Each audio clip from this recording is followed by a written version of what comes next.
এডিসিতে, কিন্তু সব সরকারি ব্যর্থ জনজাতিদের কল্যাণ সাধনে, জনজাতিদের সেবা করার ক্ষেত্রে সম্পূর্ণ ব্যর্থ। আজকে যে সরকার এডিসিতে আছে তাদের কাছেও আমাদের অনেক আশা আকাঙ্ক্ষা ছিল। আমরা আশা করেছিলাম যে তাদের নেতৃত্বে অন্তত জনজাতিদের অনেক কল্যাণ হবে, অনেক ভালো হবে। আমরা আশা করেছিলাম। এই জন্য যার নেতৃত্বে যেহেতু আমাদের প্রদ্যুৎ বাবু, তিনি রয়্যাল ফ্যামিলি থেকে বিলং করেন, তিনি যেহেতু সবার জন্য কথা বলেন, তিনি দাবি করেন। কিন্তু দুঃখের কথা যে এডিসিতে এখনো টাকার হিসাব হয় না, অডিট হয় না। সংবিধানের কথা তো আমরা বলি, কিন্তু সংবিধানে লেখা আছে, বলা আছে যে বাজেট, সরকারি টাকা, জনগণের টাকা, এই টাকার হিসাব জনগণকে দিতে হয় এবং যে খরচা করতে হয় যেটা বাজেটের মাধ্যমে, তার ইউটিলাইজেশন সার্টিফিকেটের কথা আমাদের এখানে আমাদের সাধারণ সম্পাদক, আমাদের এমডিসি আলোচনার সময় বলেছেন। কাজে আমাদের মোদিজি একটা কথা বলেছিলেন যে না খাউঙ্গা না খানে দুঙ্গা, অর্থাৎ টাকার হিসাব দিয়ে টাকা নিয়ে যাও। তো আমাদের এই যে এডিসিতে আমরা দেখেছি অনেক সরকার হয়েছে অনেক দলের, কিন্তু বিজেপি সরকার বাকি। তো আপনি বাগের তাকুর 2026 যিনি মাননীয় মুখ্যমন্ত্রীর নেতৃত্বে এডিসি ও বিজেপি সরকার খাওয়ায় পিপ্রাসানি হামক্রে মাখেনে পিপ্রাসানি হামক্রে বিজেপি সরকার কেন্দ্র এবং রাজ্য ফাইলের উপরে বসে দুঃখা গপসি দেখেনি। এখন দাবি উঠছে কি 2028-এ জনজাতি মুখ্যমন্ত্রী না হলে কিছু হবে না। অনেক রাজনৈতিক মহল থেকে বলা হচ্ছে। আমি আপনাদের বলি, আমাদের জিষ্ণু দেববর্মা উনি উপমুখ্যমন্ত্রী, আমাদের বিজেপির একজন নেতৃত্ব। এই গত মন্ত্রিসভায় উনি উপমুখ্যমন্ত্রীর দায়িত্ব সামলিয়েছেন এবং উনাকে তেলেঙ্গানার মতো রাজ্যের রাজ্যপাল করা হবে। আমরা কি আন্দোলন করেছিলাম? আমরা আন্দোলন করিনি তো। আমরা আন্দোলন ছাড়া বিজেপিতে এরকম পেয়ে যায়। তো কাজে এই যে বিভিন্ন ভাবে জাতিগত সুরছুরি দিয়ে বিভিন্ন জায়গায় অশান্তি লাগানোর জন্য অনেক রাজনৈতিক মহল কিন্তু নানান ভাবে ষড়যন্ত্র করছে। আমাদের মুখ্যমন্ত্রীকে ওনার ইমেজ খারাপ করার জন্য, ওনার বিরুদ্ধে কথা বলছে, ওনাকে বাংলাদেশি নানাভাবে ওনাকে দুর্বল করার জন্য একটা মহল কিন্তু সক্রিয়। কাজে আমাদের সাবধান থাকতে হবে, শান্তি বজায় রাখতে হবে। জাতি জনজাতি উভয় সম্প্রদায়ের মধ্যে যখন শান্তি বিরাজ থাকবে তখন উন্নয়ন হবে। নরেন্দ্র মোদীজি আছেন আমাদের বিশ্বের বড় নেতা, শুধু আমাদের রাষ্ট্রের নয়। উনার নেতৃত্বে ভারতবর্ষ যেমন এক উন্নত রাষ্ট্র উনি কল্পনা করছেন, আমাদের মুখ্যমন্ত্রীর নেতৃত্বে এক রাজ্য মানে শ্রেষ্ঠ রাজ্যের আমরা স্লোগান দিয়ে আমরা কাজ করছি। কাজে আমি আর বেশি আবার আলোচনা দীর্ঘায়িত করব না। আমরা সবাই আমাদের বড় দিমান্নি কক্স হোক 8টা দিমান্নি বিসিংহ বিজেপি পার্টি অফিস এবং তিনি যে সিএমনি অনুষ্ঠান অমঞ্চন আক্রমণ খাইনি বাগিব কোনো দিমানত তম করে আনসাইনিয়া কিন্তু আংখারাকা চিনি অমঞ্চন বড় সবাইকে চিনি পার্টি অফিস আক্রমণ খাইয়ে কর্মী রঙ বুকাইনি খেলো আমাদের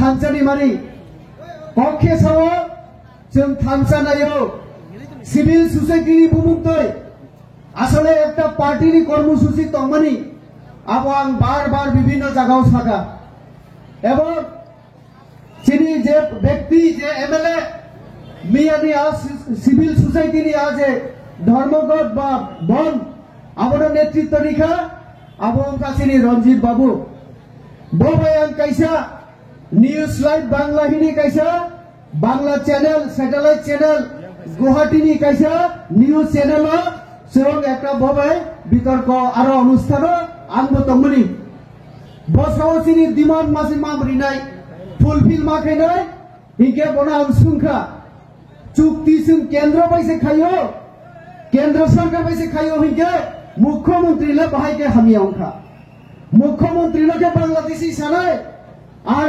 মুখ্যমন্ত্রী নারকে দাবি আদায় নিউ বাহাইকে খাইনাই এবং সিভিল সোসাইটি হিকে বাহাই উনানি না আবার দা বিদ্যুৎ বাইসিনি সাধারণ সম্পাদক বিপিন বসানানি চেষ্টা খাইয়া সিভিল সোসাইটি মানে সাধারণ আম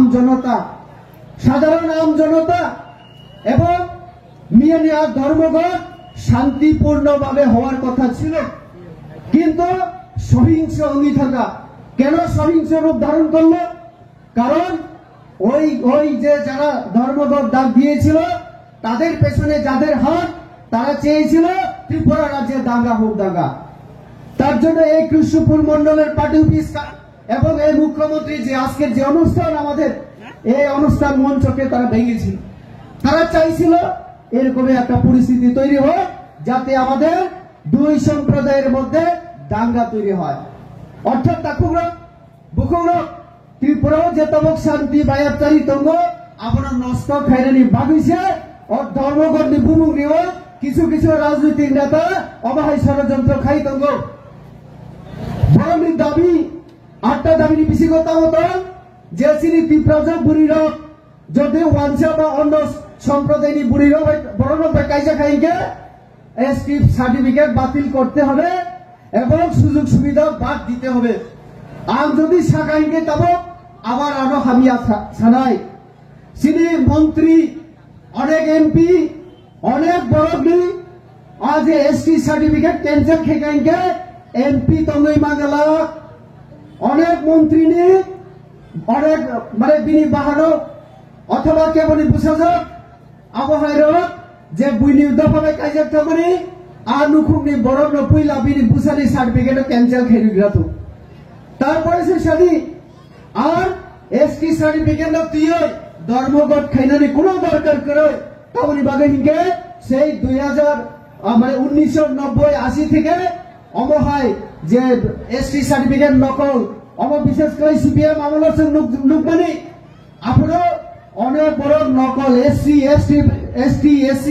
নকল সার্টিফিকেট বয় চাকুরি বিভিন্ন শিক্ষা বিভিন্ন সুযোগ সুবিধা নামানি নুক যাবানি অবনতীয় দপ্তর এবং সরকার কোর্ট পর্যন্ত কোর্ট কাছারি বিচারঙ্গ ত্রিপুরা চলে তঙ্গ যে কোনো ব্যক্তি যদি নকল সার্টিফিকেট জমা রেখে এবং যদি প্রমাণ খাইকে ডিপার্টমেন্ট অফ বরণ গিয়া সরকারি চাকুরি থেকে বাদ দিজাগ বিজেপি সরকার ভাইবানি পরে চিন্তাই করা করি আবন খাইতো।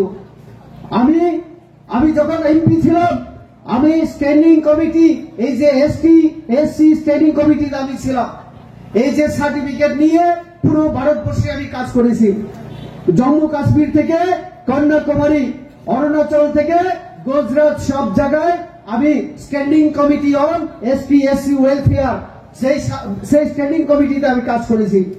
ভারতবর্ষের মধ্যে সব থেকে যদি এই সমস্ত নিয়ে সব থেকে ঝামেলা যদি তংখাইকে আবার অন্ধ্রপ্রদেশ, তামিলনাড়ু, সাউথ ইন্ডিয়া সব থেকে বেশি এবং কোন রাজ্য সব থেকে এসসি জাল সার্টিফিকেট নথি সুপ্রিম কোর্ট পর্যন্ত কোর্ট আমাকে কেস চলিত।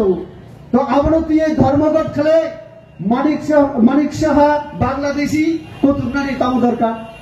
মানিক সাহা যদি চিলমাইকুরিংকে চিনি কামি রোগ হামক্রাই মানিক সাহা যদি সমর্থন খাই আইকে কেন্দ্র বাইসিনি চুক্তি চিহ্ন এডিসির ক্ষমতারই তঙ্গ রাংরি তঙ্গ আবো কোনো দিনও দিন তো কাজে উনিয়া তাকুন বুকুম চিংগাবো সিনা রাংনাই চিং ফাইনাল 2026 এডিসি নির্বাচন চিং বিজেপির ক্ষমতা তুলনা রাংনাই চিনি মানিক সাহানি নেতৃত্বে চিনি তামক যে তোমরা চিনি রাজ্য প্রেসিডেন্ট ও পার্টি প্রেসিডেন্টের নেতৃত্বে 2026 নির্বাচন চিং এডিসিও ক্ষমতা ফাইনে যে খেপানো কাজে চিনি মাননীয় মুখ্যমন্ত্রীর ভাই তঙ্গ নরক যত বুচাবই কিসা ইয়াফা খরবই